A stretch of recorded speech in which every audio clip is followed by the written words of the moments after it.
Well, we have to do a couple of brachas because that's what we do here. And I was just going to say, you've just gone upside down.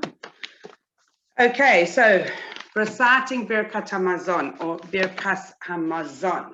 The Rishonim, okay, assert that one who is careful with saying the words of Birkat Hamazon will for the rest of his life receive his sustenance with honor. This chapter deals with halachas of reciting the brachas of Birkat Hamazon properly, okay? And in section A, we briefly discuss the structure of Birkat Hamazon, and we'll talk about that. Fine, let's go. The structure of Birkat Hamazon or Birkat Hamazon. So it's a beautiful thing, and I'm going to just tell you this beautiful thing that happened to us a number of years ago on one of my women's trips. And we were fortunate enough to go to a place called the Kotel HaKatan. I have to admit that I missed that actual moment. I went after. But especially now, during these 3 weeks, we should really be begging Hashem anyway to take us back and to give us the real Eretz Yisrael with our Beis HaMikdash. Okay, so somebody had left their jumper up in the apartment. So instead of us going to the Kotel HaKatan, we went back to pick up the jumper. And there was a woman that had come, an Israeli girl who had come with us, and she was from a kibbutz. And actually her husband, when they were getting married, found out that his mother was actually converted Reform and that they could not get married halachically in Israel. And they were kibbutznikim, they lived on kibbutz. But they got married and they had a couple of children and things, they wanted to get off the kibbutz. And they were finding it difficult to make parnasa. So anyway, finally, Baruch Hashem, they decided, okay, we're going to go to England. We're going to take a little bit of time. We're going to go off to England, find a job, make some money, and then we'll come back and settle in Israel. So they took off to England. And being Israeli, when you're in England, and especially in a place called Manchester, you kind of have to find a place that you feel a little bit connected. So they decided they would put their children into a Jewish school, which they did. And lucky enough, Vanessa Broder was running programs in the school, and she met with these moms and invited them to talks. And this woman just really connected.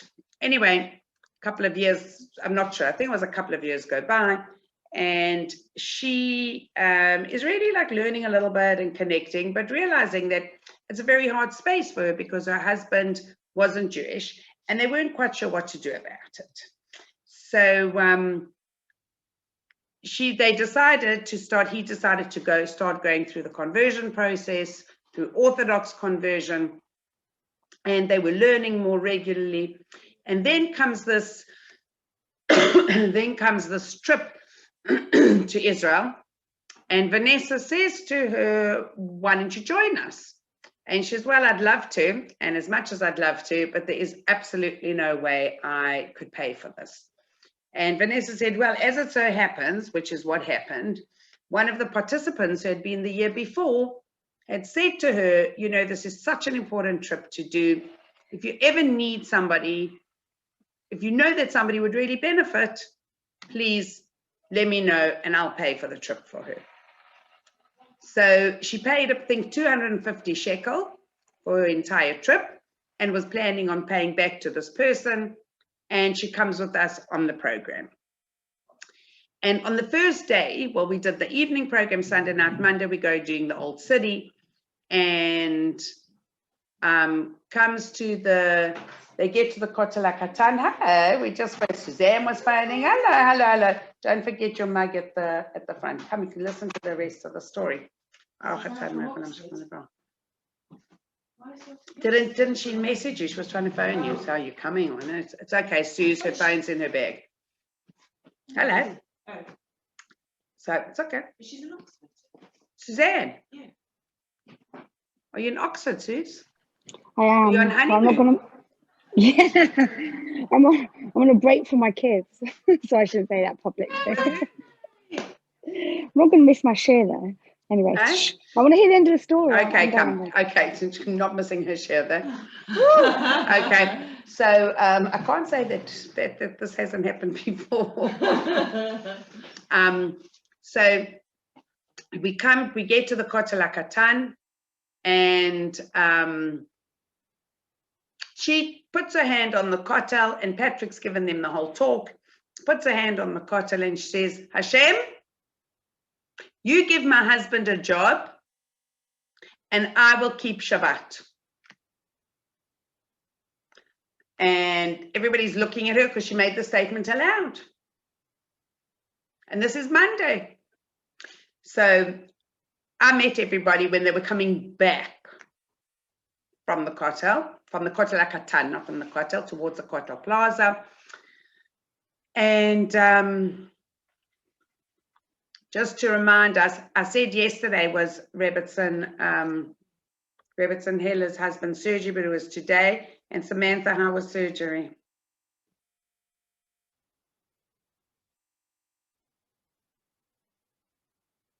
Okay, so here we go. David Ben Sarah. Okay, should have a refuah shalema with all of Klal Yisrael. Amen. Okay, so we get to the kotel, and they're all telling me, oh, you can't believe what happened, and such, and she put her hand on the kotel and she said, Hashem, you give me, my husband, a job, I keep Shabbat. Okay, go through. The next day we go to the Blind Museum, and we go see Rebbetzin Kanievsky, and so we're going back a few years. And we have this awesome, amazing time with Rebbetzin Kanievsky. I just can't believe I didn't have these things videoed. It's like, it's heartbreaking for me. Like, oh my gosh, I can't believe it. Anyway,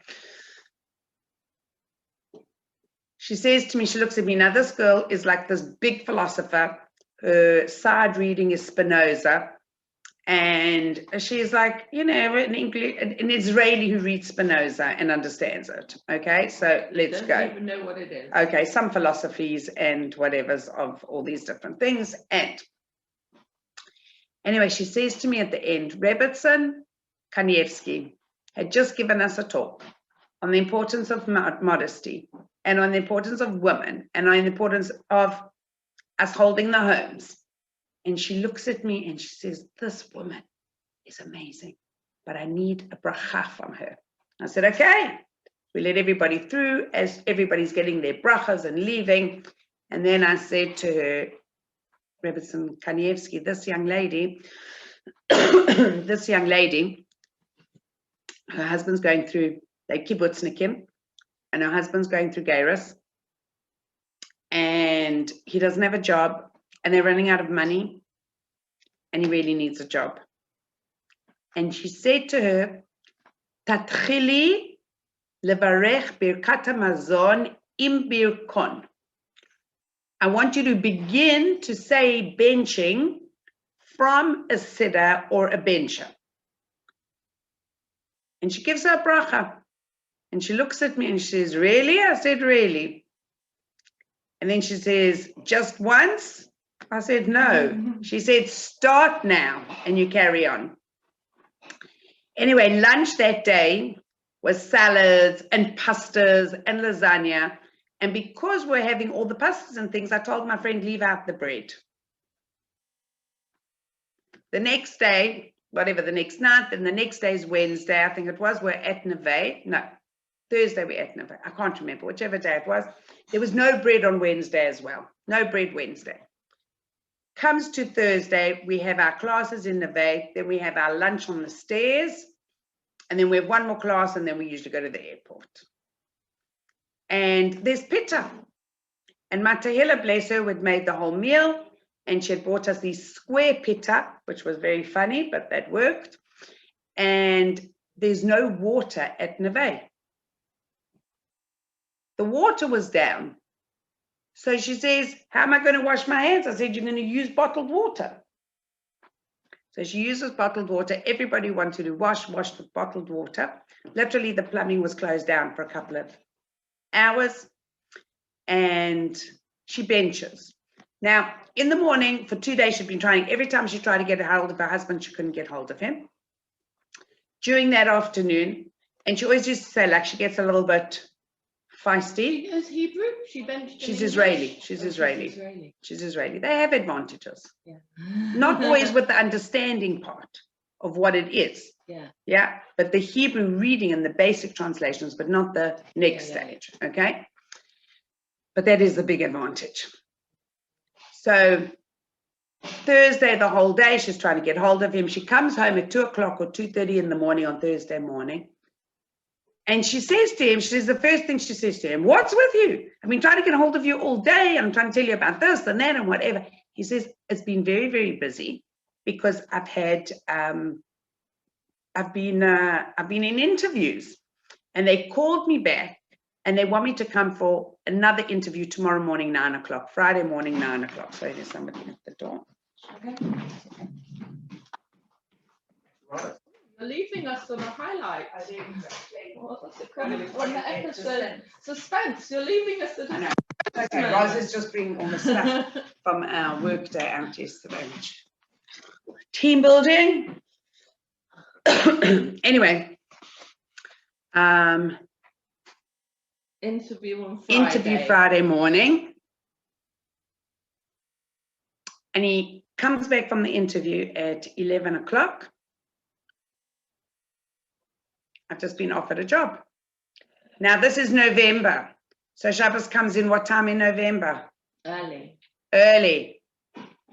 And her husband's been offered a job. And wait for this. Not only is he offered a job, but they just wanted to let him know that on Fridays, the whole office closes at 1:30 every Friday. Okay.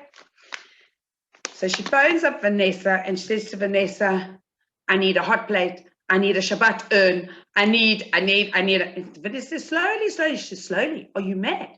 She said, on Monday, I asked Hashem for a job for my husband. He gives it to me on Friday. I said, on Monday, I'm going to keep Shabbat. That's it. I keep Shabbat. Because only an Israeli can really do that. Okay.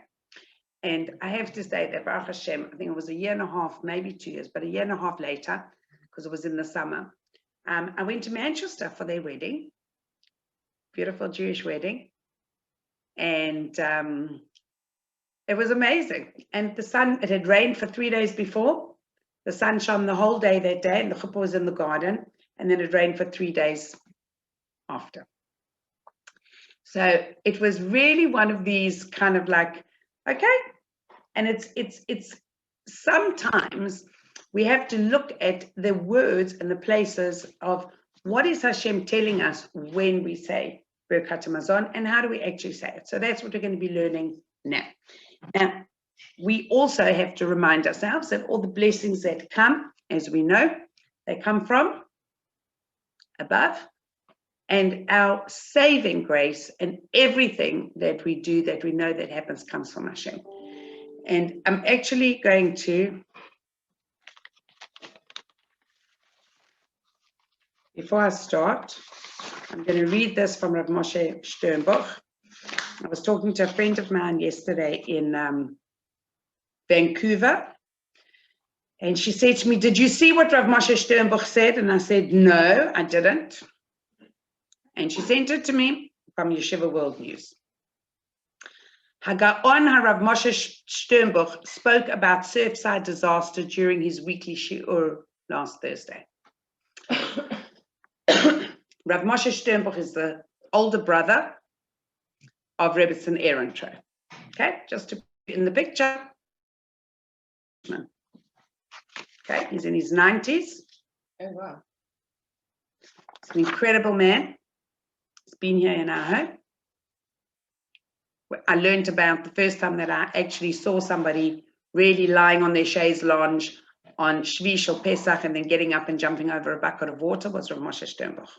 Okay, so he says like this: we need to view all this as a type of bus call, a heavenly voice from Shemayim.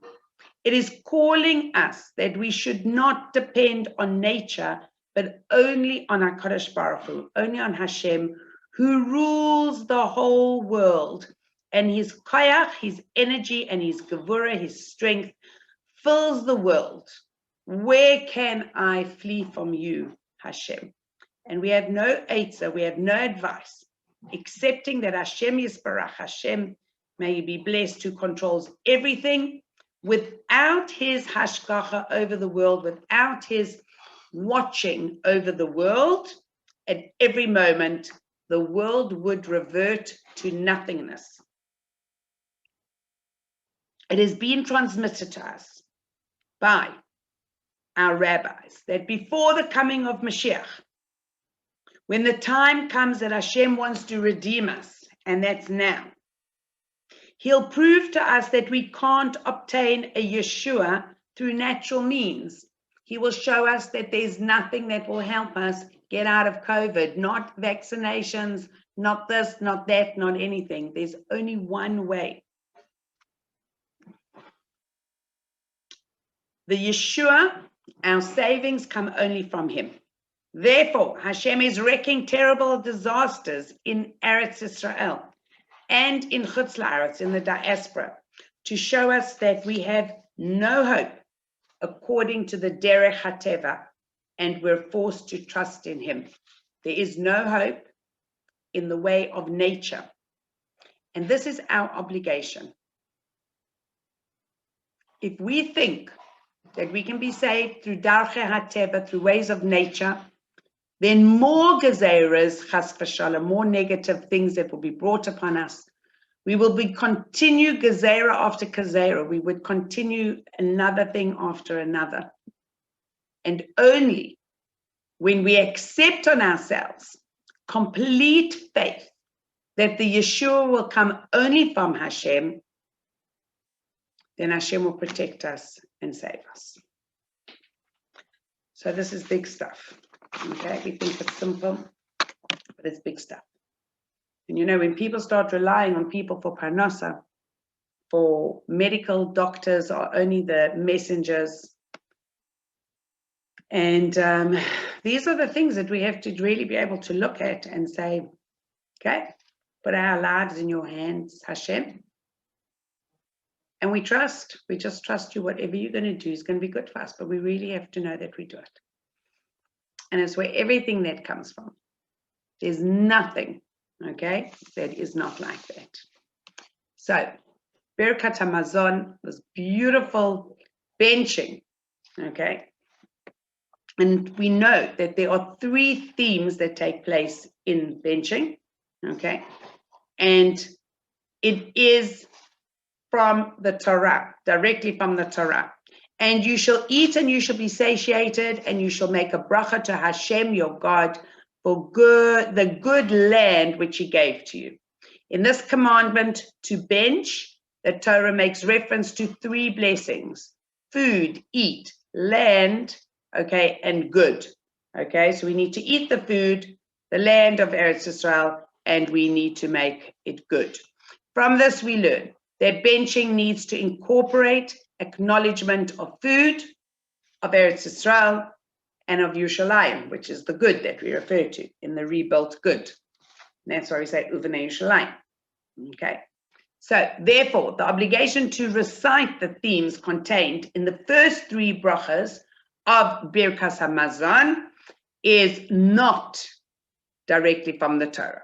The first 3 brachas the obligation to recite the themes contained in the first 3 brachas of Birkat HaMazon is, doesn't look right, okay, is Deraisa. Welcome, Rebecca.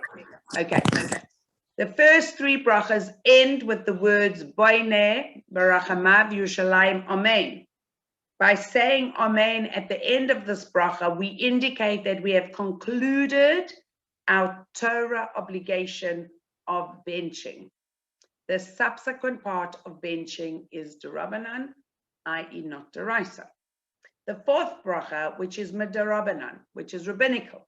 The 4th bracha, Tovo HaMeitiv, was subsequently added by our rabbis, and this bracha acknowledges Hashem's constant bestowal of goodness. The obligation is to say the 4th bracha is rabbinical. Okay, so really we should breakfast, lunch, and supper, wash, have a kazayit or a kibetza of bread, of healthy bread, 1.5 slices of brown, healthy sourdough bread, or it's much less in sourdough because it's a heavy bread. And I have a starter for you, Dalia, so you'll have to come and watch me make, okay? And we should just add all our vegetables with a little bit of protein. That's what we should be doing, okay? So why? Because then we can tell Hashem, we are doing commandments directly from the Torah, and we are thanking Hashem. We are reminding him that we know the land of Eretz Israel, and we thank him for the good, okay? And that is what is so important for each and every one of us, okay? Because we're telling him, you sustain me. So if we really believe that he's sustaining us, he's sustaining us, okay? And that's where we are. So the fourth blessing is the Rabbanan, a fourth bracha was subsequently added. Okay. When the Jews entered Eretz Israel, Yeshua instituted the second bracha of benching, which was noideh, acknowledging Hashem's beneficiary gift of giving the land. And the third bracha was instituted by David HaMelech when Yerushalayim was consecrated as the holy city. An acknowledgement for the Beis HaMikdash was added by Shlomo HaMelech.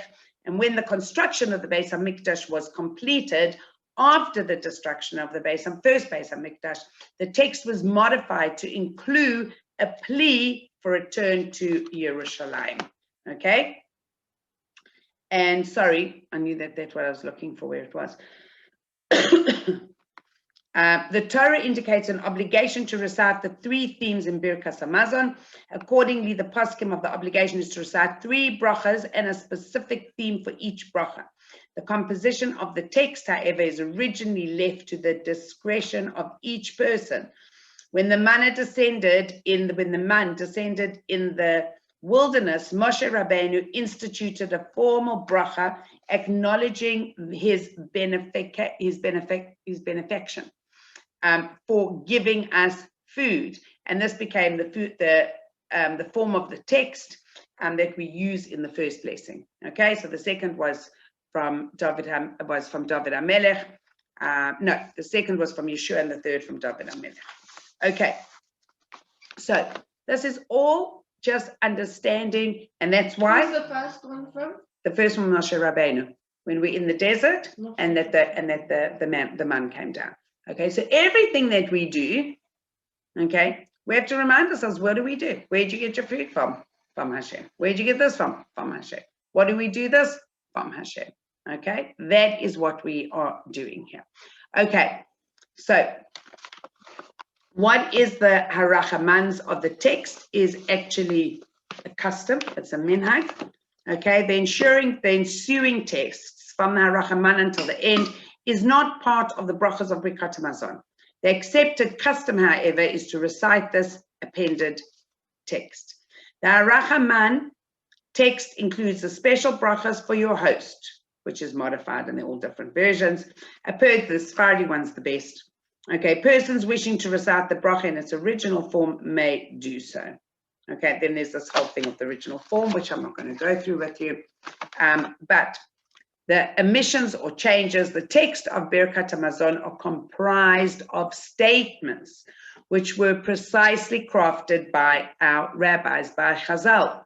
Care should be taken not to omit or change even a single word. B'di'evet, leniently, omissions of certain words or phrases do not invalidate the bracha, and this is discussed below, but we're not going to talk about that now. Okay, after washing maim achronim, okay, the after waters at the end of the meal, after one washes maim achronim, he should immediately begin to bench, to recite Birkat Hamazon. He may not eat or drink, he may not speak, even words of Torah, or otherwise he is delaying his benching. Okay, so this is quite an important thing that we should. Not everybody is as strict on it, but it's a good thing to be strict on. Males, by the way.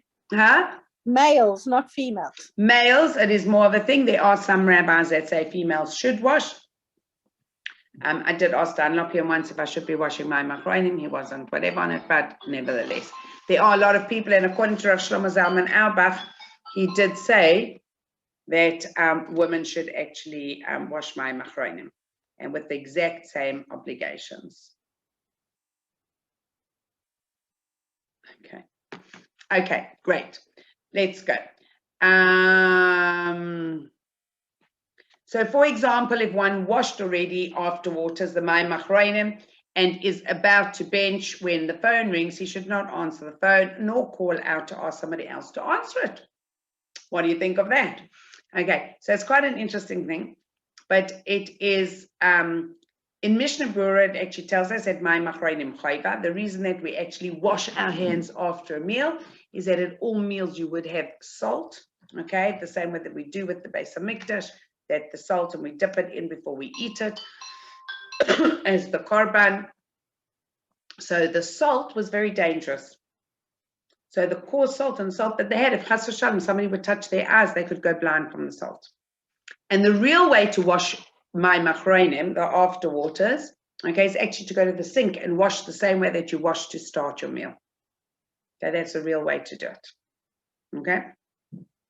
So yeah. Okay. So when Sorry, do you go and your guests, or do you pass the thing around to the guests and you can go to the kitchen? Well, it depends. If I take it out, yeah, you can do whatever. Your guests should also go to the kitchen.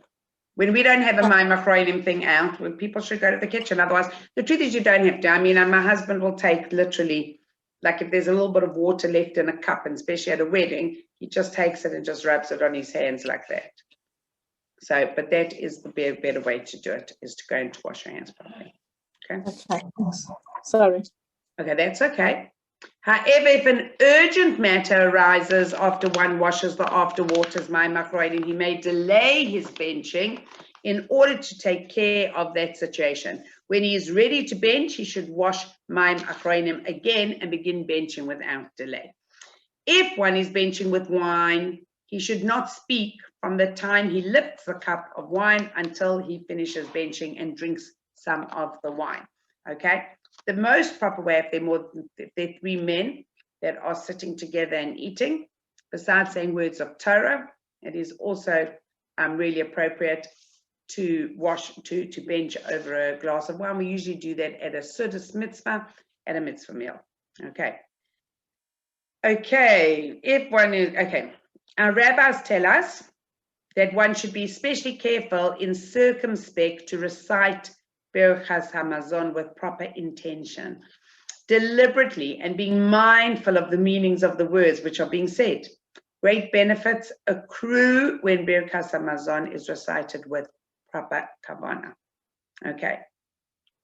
Also, if a person is careful not to delay benching beyond their time limit, after which benching is no longer permitted, even if he did not wash with Mai Machronim.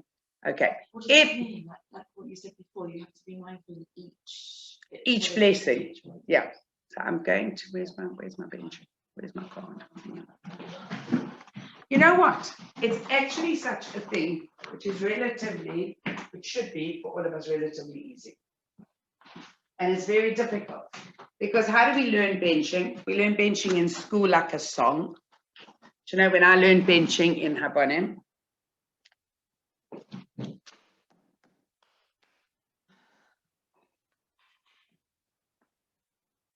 you know, and it's a bit of a game, you know, when you see, even in some youth movements, you know, tissue,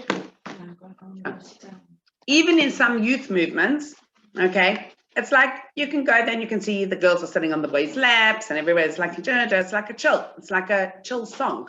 Like, we actually, if people understood what an easy connecting space this is, right, I think it could be used better. The good thing is that people do learn it as a song, so they actually know a lot of the words. And then sometimes it makes it more difficult when you've got to go and read word for word, because you've learned some words incorrectly. And if you listen when you're reading, and you listen sometimes when people bench out loud, they say a number of words incorrectly. but that's just because that's how we learn, right? And if you translate some of the words that we say incorrectly, they don't really fit. So that becomes a bit of a thing. My sister sent me this bencher a while ago. And really, I do say that I'd love to get more, and I'd like to make something that teaches something. Why? Because there's just a line in between. So in the first bencher, in the first blessing, it starts off and it says, we start by acknowledging that everything comes from Hashem and thank him for our 3 basic needs. That's in the first bencher. Okay, in the first blessing. Okay, so we say Baruch atah Hashem Hazanis Ha'alam Kol. Okay, and then we say, what does that mean? Hashem nourishes the whole world. And then we say, who noisein? Only Hashem gives. Okay, and then may we never lack nourishment in order to be able to thank Hashem. Okay, and for our shelter and for our clothing. And then we thank Hashem, Noideh Lecha. Thank you, Hashem, for the 7 gifts, which we're going to explain now. And it's just incredible, because when we look at it, for Eretz Yisrael, for taking us out of Mitzrayim, taking us out of Egypt, for Bris Milah, for teaching us the Torah, for informing us of all the laws, for a life full of Hashem's gifts, for the food that sustains us at all times. You know, so imagine if we have proper intention, mindfulness, not only for the before blessings, but for the after blessings, right? And how long does it really take? How long does it take when you're going, okay,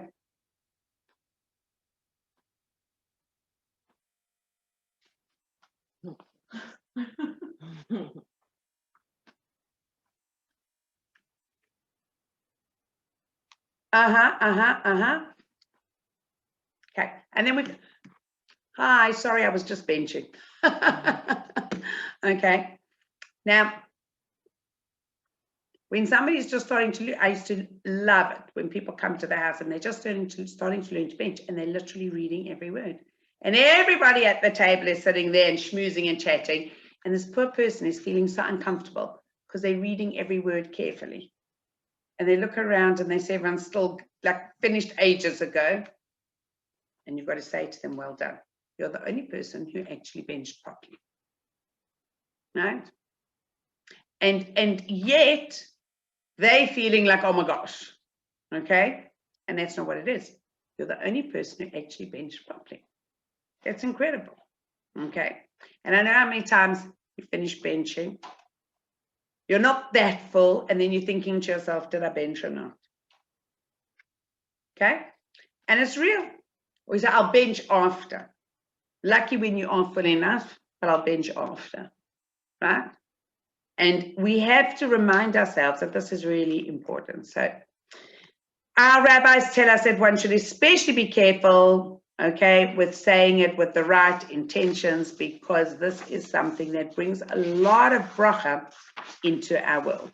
There are other halachas which relate to proper intention during benching.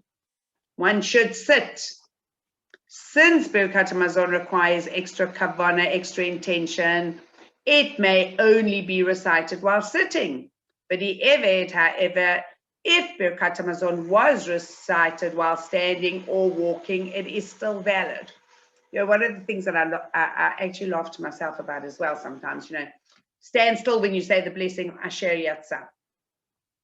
So when I do, I stand. And then when I don't, and I'm walking, and then I think, okay, Hashem, just follow me. Just follow me. What chutzpah?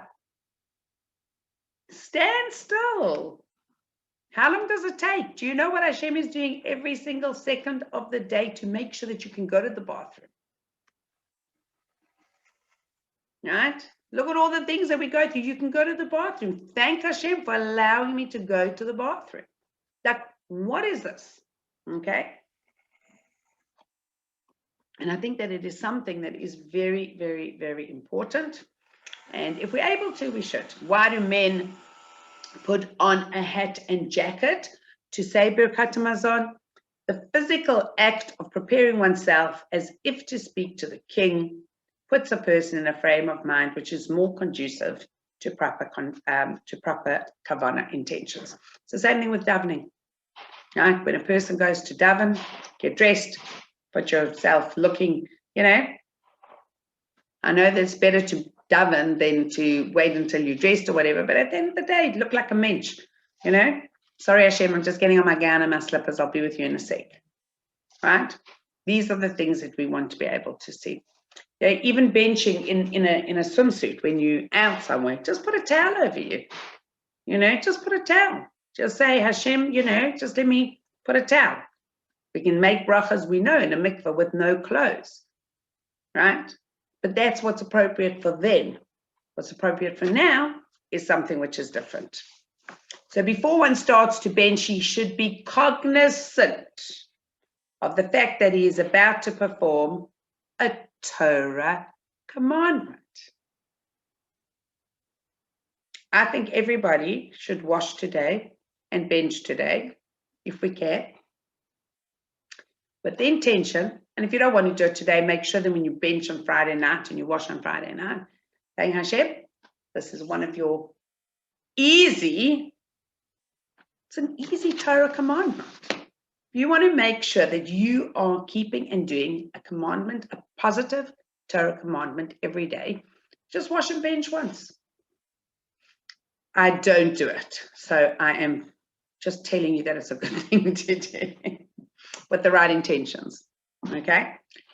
But if we did it like that, and all the things that we did in that way, it would be absolutely amazing. Oh, I don't know, did I actually fulfill a proper Torah commandment today? Easiest way, 99 calorie slice of bread or roll, and we wash, put some vegetables on. Are you listening, Suze? Vegetables, no cheese, no full fat cheese, okay? And that is what we actually do. And it's an incredible, incredible thing, because when you actually do it and we have that intention, it just feels, oh my gosh, like, that's nice, okay? I did it, well done. And I think that that's something which is really, really, really important.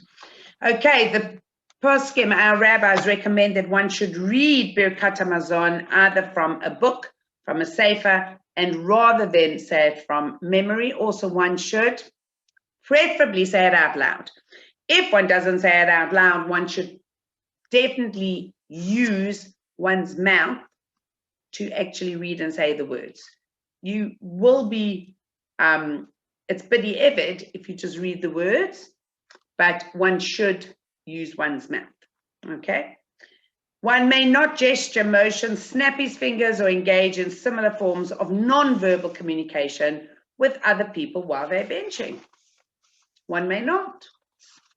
Just something that's written here. One may not recite Birkat HaMazon while engaged in any other activity. For example, he should not pass a platter, remove his tie, brush aside crumbs while he is benching.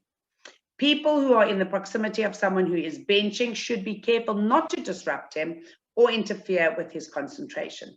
For example, people sitting at the table should refrain from conversing with someone who is trying to bench if it could possibly disrupt his kavanah. It's like, you know, I mean, I do this regularly, okay? And we need to try not to. For example, okay, needless to say, when someone is benching, one should refrain from talking to him, asking him questions, or communicating with him in any other way. In chapter 2, we discussed that a number of general rules which apply to the recital of all the blessings. One should be especially careful to comply with those requirements when reciting Birkat HaMazon, since Birkat HaMazon is a Torah obligation. The recital of Birkat HaMazon is, in many respects, likened to the recital of the Shmoneh Esrei, and this correlation has a number of halachic implications. Wow. Like Shmoneh Esrei, one is required to be respectfully dressed while reciting the bracha. That's one. Number 2, refrain from interrupting his recital by speaking. And number 3, refrain from interrupting his recital by unduly pausing. So we are saying that saying Shmoneh Esrei and Birkat HaMazon is basically, should be in the same round for us. Both are directly come from the Torah. Okay. Respectfully dressed, one is required to be respectfully dressed and recite Shmoneh Esrei, so too must he be respectfully dressed to bench. Okay. One may not recite Birkat Hamazon or Shemona Esrei while wearing pajamas, a nightgown, or undergarments only. Although, if one is ill, one is after birth, one cannot, then one is definitely allowed to say Shemona Esrei, but not just because it's a lazy day. Okay, can't be bothered. Okay, we need to be bothered. Ordinarily, one should not bench while attired in a bathrobe. However, if he is ill in bed, he may bench while attired in a bathrobe. There we go. Okay. In a bathing suit, similarly at a beach or a pool, one must neither recite Shemona Esrei nor Birkat Hamazon while attired in a bathing suit. However, if he has a bathrobe at the beach or pool, he may put on the bathrobe to bench. Refraining from speaking, just as one may not interrupt the recital of Shemona Esrei any other purpose whatsoever, except for life-threatening situations, so too he may not interrupt his benching for any purpose whatsoever. One may not speak even a single word while reciting Birkat Hamazon until after concluding the fourth bracha of benching, until right after Al Yechasreinu, before the Harachamans. Okay? Speaking is also prohibited between the bracha and the Birkat Hamazon. He finishes one of the brachas and did not begin reciting the next one. Monetary loss, even if one must speak in order to avert a monetary loss, he must nevertheless refrain from doing so until he finishes benching. According to many rabbis, one should not even interrupt his recital to answer Kaddish or Kedusha. Rather, he should remain silent and have specific intention to be exempted by the recital of Amen, Yehei Shmei Rabbah, or Kedusha of the Chazan. Okay. Can I ask a question? Yeah, Sorry. and then we'll do, and then we're going, just one second, and then we're going to continue with the Amens after, because that's very important. Yeah, who was asking? Oh, Suzanne. It was me. So should it be like I should basically bench myself and then bench like with the kids after Yes. to make sure that I've Definitely. okay, because sometimes you've got to jump in to stop them killing each other. Yeah, no, absolutely. Listen, do you know what? We've got to be realistic, right? We all just listen. You know, there are many people, and many of us, and don't say all, me, myself, nothing, nobody else included. We are rushing. We are not having any quiet space. We're not. Anybody do tapping? Anybody watch Susie Glasky? Okay. You know, it's a fascinating thing. Come on, dolls, let's tap. You know, it's actually quite weird. But when you put yourself in a place where you sit and you breathe, you put your feet on the ground, and you just put your body into a calm. Yeah? And then you're actually saying to Hashem, I'm allowing you to enter. That's all it is. Like I'm opening myself to entering. What am I doing?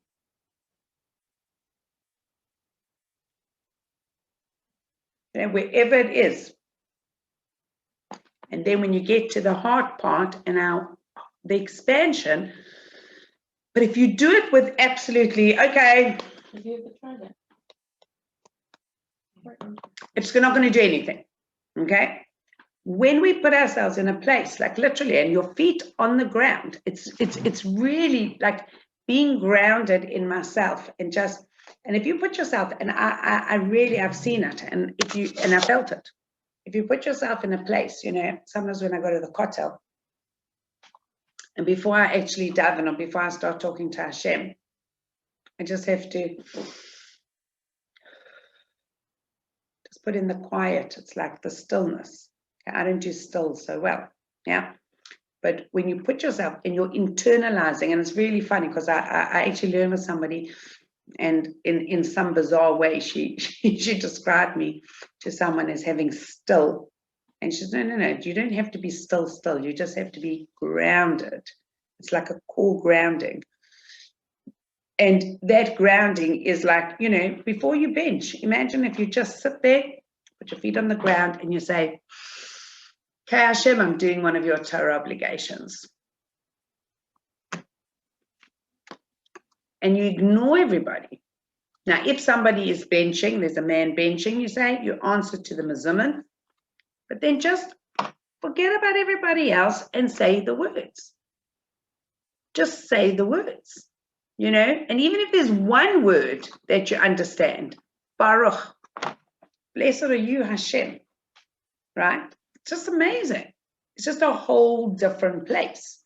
So, yes, we have an obligation to teach our children, absolutely, but we also have an obligation to do things for ourselves. Now, there are going to be times in people's lives, and most of us are actually past that time, excepting Samantha, she's gone, who's constantly babysitting, and amazing, that we're now doing things for ourselves. We've done lots of practicing, and even when our children, Baruch Hashem, are more demanding, because we have them to be demanding of us, we still have our own little space. It's still not the same as little kids, 2-year-olds, as you know, like there was, I think that one of the most frustrating times ever was lighting Shabbos candles with kids crying and pulling at your skirt, trying to daven Rosh Hashanah, Yom Kippur, when this is the most, you feel this is the most important time, and the others, as you start, the baby wakes up or starts crying, and somebody's throwing sweets at each other and all the different things. That's what it is.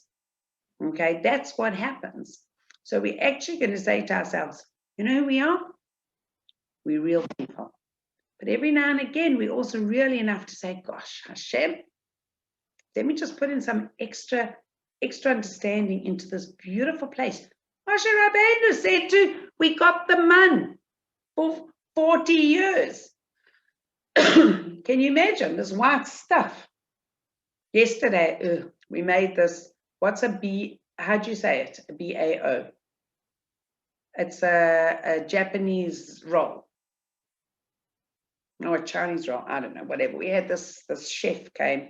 I mean, this is, if you would have seen, it would have been entertaining to see the men. And they went to such competitive states that now I actually want to send a message on the group to tell all the men they did such a superb job on their meals yesterday. I'm sure their wives are going to be very happy with them preparing Friday night dinner. What do you think? Shall I start? Shall I be like a little bit naughty? But What's a men's cooking class? No, it was a team building. A team building. And it was just a little bit too long. It was like, had it been 15 minutes, the truth is 15 minutes shorter, and at 45 minutes shorter. How long was it? Oh, it was a long time. No, we had, our whole meeting was from 11:45 till 4, it finished at 5 o'clock. It was a little bit too long for me. And the first parts were actually quite cute. Some of the games and things they did were excellent. Like we did one thing, it was brilliant. They gave us material at the back of the whatever that we could use. And somebody was standing on a chair and dropping an egg onto the material that they gave us to use. And the first thing was like, who let it drop onto whatever. There was only newspaper and little mini pot plants and elastic bands and rubbers and whatever. And you could only get one section of newspaper. And somebody dropped an egg from the top. And I have to tell you, ours worked, and we won for the design as well. But we took 2 cups, like the big mini pot plants, stuck them together, back to bottom, and then stuck them, there was sellotape as well, stuck them to the floor. So we had 1, 2, 3. And then we used thick electrical tape and made like a hammock, and then covered that with newspaper and attached the newspaper with elastic bands. Now, I enjoyed that because I'd never think about ever doing something like that, and we won our design, and the egg didn't break. It's amazing, right? And then I can't remember what we even did, but whatever, it wasn't that. That was the exciting part. Was this a seed? This was a seed team building. Anyway, you know what? I don't need whatever, it doesn't matter, but it was like, and then we had yummy lunch. And after lunch, this guy, whatever his name was, came and he taught us how to make spring rolls. I'm trying to think what we made. Chicken satay chicken. I must get the recipes, I left them there. They were actually really nice. And then these boa rolls, which you steam. The bao, B-A-O, so I don't know how you say it. And those were really awful. And then we had to present it. But I have to tell you something, it was fascinating. All the women were just like, finished, whatever. The men were so excited about this. So I would have been much happier if we all watched and different people participated in doing different things as a family. It was just too much. It's because They the were like, wives don't ever let them in the kitchen. That's I'm why sure if they knew wives- how to make something and let them make and tidy up and do the shopping, they'd let them into the kitchen, right? It's just that we want the whole thing done. Like if you've got to go do the shopping and the cleaning up and all they're going to do is the cooking, no thanks, you know what I mean? So it's kind of like, whatever, it was fun. It was really fun. And they were drinking wine in the middle of the afternoon. So there you go. I said, where's our bottle of Tepperberg? He says, well, you know, wrong table. I said, that's okay. Oh dear. But these are the things. So really, what are we doing? We're taking our things that we learn, we're taking our life skills, and we're saying, you know what? This is where the world is. This is what we are about. And if we can acknowledge Hashem in absolutely everything we do, everything, from getting dressed, to eating, to speaking, to actions, to all the different things that we do, then there's absolutely no question in my mind. I did ask somebody, and I'm waiting for a bit of a response. What is it, right? Each of us have something different that we've got to be doing and shouting to Hashem for. We've just got to start shouting. And we just have to make it happen, you know, because it's enough. It is just enough. Just enough. And that's it. So, you know, we are going to get there, Emet Hashem, happily, healthily. And yeah, and your husband will get back safely. How long is he going for, Dal? A month. Okay, that's it. Okay. Have a good day, everybody. Thank you for being with us.